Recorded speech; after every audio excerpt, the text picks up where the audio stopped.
This video is going to serve as a quick, honest response to allegations I've seen circle about me on the internet over the past few days. I've made a statement on my Twitter account publicly addressing this already, but I do believe moving forward the best thing to do is to address this to my audience. The statement that I recently put on onto my main Twitter account was very much emotionally charged and written on a whim, so I've gotten past that point and would really like to just be upfront about everything here. A couple years ago, I had a relationship with another YouTuber under the name of Narpe, whom of which recently came out with a YouTube video talking about a Google document that I made a few years ago surrounding his behavior, and going into details about our personal relationship. Considering the age difference was barely above 2 years, I didn't really see much of a moral issue with it back then. Before I go into talking about our relationship, I do need to talk about context, which is the document that I made. A few years ago, back in January 2021, I released a lengthy Google document detailing various amounts of abusive behavior that Max was displaying towards several friends and me at the time.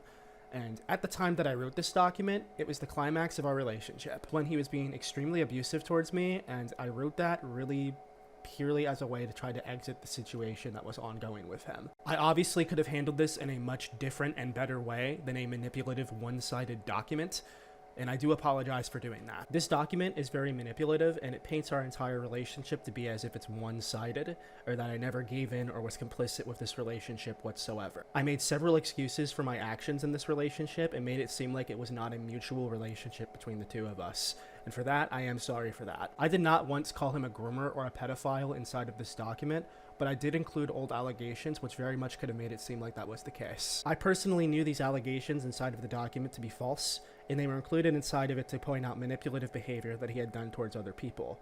Obviously, the wording inside of the document could be done a lot better, and I could totally understand how it looks like and how it would totally direct people to believe otherwise. I cannot deny that the effects that this document had on him when it initially published was very devastating for his career. And at the end of the day, the times that I have talked to Max about this specific document, he wasn't against the fact that I made it if it were about abusive and manipulative behavior. If it were a 5-page document going over that, we wouldn't even be talking about this right now. The issue that I had in this document was the fact that I never took any real accountability for my parts in the relationship, and again, made it seem like it was completely one-sided when it was very much a mutual thing between the two of us. The next 2 years following this document, there was no resolution towards it, and there is a lot of reasons for that. I want to go ahead and say it up front that I do believe I was just a coward, afraid of my own actions and afraid of my own choices.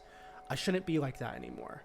I'm a different man now, and I shouldn't be afraid to own the shitty choices that I made when I was a complete degenerate a few years ago. But within seriousness though, right after everything between me and Max went down, I got chugged into the situation with Fire Sale and my real life friends.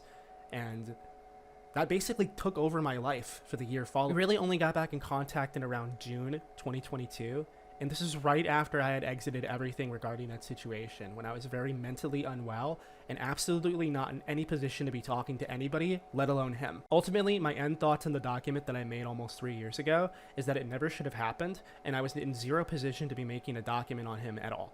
And I regret that a lot, and I am sorry, and I have been for a very long time. I did remove this document years ago myself, as I have not agreed with it in a very long time, but it does not undo the damage that it did to him. I showcased some chat logs from our relationship back then, which are,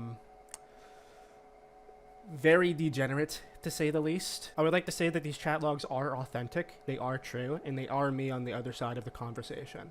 It is not something that I'm proud of, and I have long grown out of being a degenerate e-sexing people on Discord. I am not at all proud of these conversations, and I haven't been in several years, but I do need to show them to show that I was at one point a very degenerate young man online. I think taking one look at how I used to look 4 to 5 years ago kind of just immediately proves my point and why I feel nothing but ashamed of really everything. As mentioned, we stopped right before I turned 18, and this took a big toll on me, because I thought that I would be with him after I turned 18, when in reality, that was not the case, and he became distant from me. In January of 2020, I would start talking to other guys, and I would send Koneko screenshots to try to make him jealous to get him to take me back. I ended up impulse dating somebody who was 16 at the time, turning 17 in a few months. I broke up with this person in March of 2020, and our relationship only lasted 3 months. I only really dated this person to make Koneko jealous. You gotta understand, this is the very first time I've ever heard him say this to me, was in this YouTube video, so this is kind of a lot for me to take in. I did not become distant from Max, and this is something I need to state here. My conversations with him throughout 2020 clearly show me being there for him, and I did not hang him out to dry or to die. So this idea that I stopped being close to him or I stopped being affectionate towards him at all the second that his birthday ran around is not true, and something that I will deny. I am not trying to shift blame towards him whatsoever. I believe at the end of the day, these are conversations that should have not happened in the first place.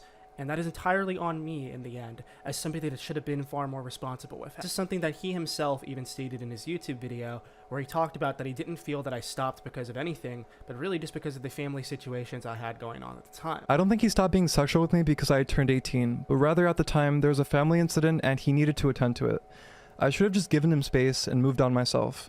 However, Koneko for the first time made me feel a true connection to somebody, and this had blinded me and hindered my better judgment. These are situations that I vocalized to him inside of our messages at the time, that he hadn't done anything wrong, and that I was dealing with some seriously personal stuff at the time and wasn't able to provide as much as I used to. I do believe that his mental instability and his unwellness did stem for our relationship not going anywhere. The next thing he did inside of this YouTube video was bring up my relationship from nearly half a decade ago with Miss Keepin, because of one screenshot conversation that I had back in July 2022, something that I've already stated when I was not in the place to be talking to this guy at all. Our age difference is roughly around a 3-year, 9-month age difference. I turned 20 years old shortly after we had begun dating, and it definitely was a very weird look for me almost half a decade ago. The relationship itself also did not break any laws, so I have really nothing else to add about it past that point. Throughout this relationship, though, I was heavily defended by everyone inside of the Roblox community when this was ongoing, which made me feel in good company regarding things.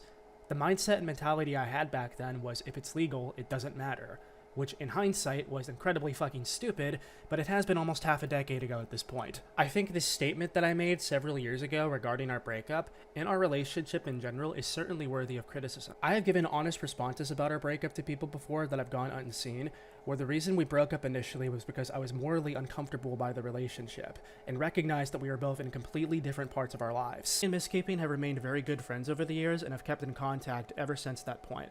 And ever since she was included inside of this YouTube video, she's been nothing but stressed about it and wanted no inclusion in it whatsoever. She was not given a heads up, she was not asked. Again, I believe that it is worthy of criticism. I am fine with that.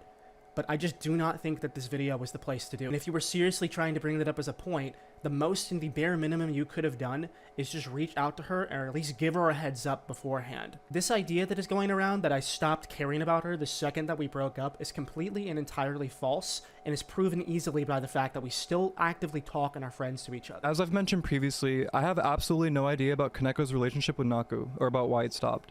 I also know next to nothing about her. The only point I want to address was his claim of being asexual during this time, which is just completely false. I did not lie here. I am asexual. What I am, though, is an umbrella term under the asexual category called gray sexual, which is somebody that only experiences this attraction some of the time, but not at all. I don't actively seek sex in relationships. It's not something that's a priority for me, and it never particularly has been. I personally do not have anything else to add from Max's video. I have said my piece regarding all of that. I put out a public statement onto my Twitter account, and this is pretty much all I'm going to say moving forward regarding the situation. I was a degenerate, manipulative person a couple years ago, and I make zero denial or excuses for my actions. I should have known better, and I did end up hurting him in the end from that. And if Max ends up seeing this video by chance, I do want to say that I am sorry for it. I believe I am better suited to be offline for a long time. I don't want a large online platform, and I'd prefer to be to myself to continue working on things. I am not the degenerate loser that I was almost half a decade ago, e-sexing people on Discord like that, but I will say at this point that I did have some issue of accepting accountability in the end. And to Max, I am sorry for that. The path that I have been on has been almost completely offline, and I've been embracing nature and life in of itself to try to improve myself. I've been doing this for the past year and few months now, and that's really the path I want to continue to keep going down. I also found God earlier this year, and I've regularly been partaking in Bible studies since April. I will continue going down the path that I'm on, and if I need to upload anything for myself online, it's going to be on my alternative YouTube channel, where that is my personal outlet that I've had, and is completely disassociated from any sort of Roblox-related communities. I am not the man that I was anymore, but in order to accept that, I must kill the man that I was by publicly accepting my faults.